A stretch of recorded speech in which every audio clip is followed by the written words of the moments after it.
മക്കളെ, എങ്ങനെയാണ് ഒരു ഉപന്യാസം എഴുതേണ്ടത് നിങ്ങൾക്കറിയാമോ? അറിയില്ലെങ്കിൽ ഇതാ പഠിച്ചോളൂ. ഏതെങ്കിലും ഒരു വിഷയത്തെക്കുറിച്ച് എഴുതുന്ന ആകർഷകമായ ഒരു ഗദ്യ ലേഖനത്തെയാണ് നമ്മൾ എന്ത് പറയുന്നത്? ഉപന്യാസം എന്ന് പറയുന്നത്. ഉപന്യാസത്തിന് ഇനി അതിന്റെ ഘടനയിൽ 3 ഭാഗങ്ങളാണ് പ്രധാനമായിട്ടുള്ളത്. ആദ്യത്തേത് ആമുഖമാണ്, രണ്ടാമത്തേത് പ്രതിപാദ്യ വിഷയം അല്ലെങ്കിൽ ബോഡി ഓഫ് ഇൻഫർമേഷൻ എന്ന് പറയും, മൂന്നാമത്തെ എന്താണ്?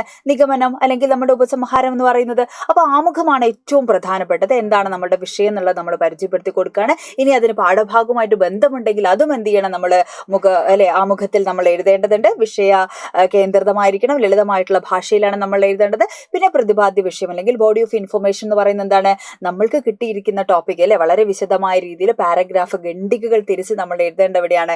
ഈ ഒരു ഭാഗത്താണ്. കവിവാക്യങ്ങൾ, ഉദ്ധരണികൾ, അതേപോലെ തന്നെ നമുക്ക് എഴുതാനുള്ള പ്രധാനപ്പെട്ട കോട്ട്സ് ഒക്കെ എന്താണ് ഈ ഒരു ഭാഗത്ത് നമുക്ക് എഴുതാം.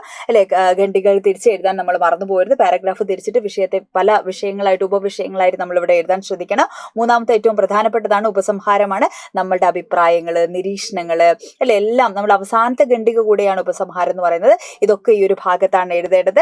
വളരെ എന്താ പറയുക, വൃത്തിയിലൊക്കെ എഴുതാൻ കൂടെ ശ്രദ്ധിക്കണം കേട്ടോ. ലളിതമായിട്ടുള്ള ഭാഷയിൽ കൈയക്ഷരം ഒന്നും നല്ല വൃത്തിയിൽ അക്ഷരത്തെറ്റൊന്നും വരാത്ത രീതിയിൽ നമ്മൾ എഴുതാൻ ശ്രദ്ധിക്കണം. അപ്പൊ നമുക്ക് ഉപന്യാസത്തിന് ഒരുപാട് വിഷയങ്ങൾ നമുക്കിപ്പോൾ ചോദിക്കാൻ സാധ്യതയുണ്ട്. ഇപ്പോൾ ഭക്ഷണത്തെക്കുറിച്ച്, മാറുന്ന ഭക്ഷണ രീതിയെക്കുറിച്ച്, ആരോഗ്യത്തെക്കുറിച്ചൊക്കെ എന്താണ് ഉപന്യാസം വരാം. അതേപോലെ തന്നെ എന്താണ് വൃദ്ധരായിട്ടുള്ള ആളുകൾ അനുഭവിക്കുന്ന പ്രശ്നത്തെയൊക്കെ ആസ്പദമാക്കിയിട്ട് ചോദിക്കുക. സ്ത്രീകൾ നേരിടുന്ന വെല്ലുവിളികളെ കുറിച്ച്, സ്ത്രീകൾ അധ്വാനിക്കുന്നതിനെ കുറിച്ച്, അല്ലെങ്കിൽ ദയ എന്ന് പറയുന്ന പാഠഭാഗത്തെ ആസ്പദമാക്കിയിട്ട് സ്ത്രീകൾ വേഷം മാറേണ്ടി ജീവിക്കേണ്ടി വരുമോ, അല്ലെങ്കിൽ എന്താ പറയാ സമത്വത്തെ കുറിച്ചൊക്കെ ചിലപ്പോൾ എന്താണ് നമുക്ക് ഉപന്യാസങ്ങൾ ചോദിക്കാൻ സാധ്യതയുണ്ട്. അപ്പൊ അതൊക്കെ പഠിച്ചു വെച്ചേക്കുക. ഇത് ഉറപ്പായിട്ടും നമുക്ക് ചോദിക്കുന്ന ഒരു ചോദ്യമാണ് കേട്ടോ ഉപന്യാസം എന്ന് പറയുന്നത്. അപ്പൊ അത് വളരെ പ്രധാനപ്പെട്ടതാണ്. 7 മാർക്ക് ഇപ്പൊ തന്നെ ഉറപ്പിച്ചോളാം. എന്താണ് ഉപന്യാസം എന്നുള്ളത് പഠിച്ചു വെച്ചേക്കുക.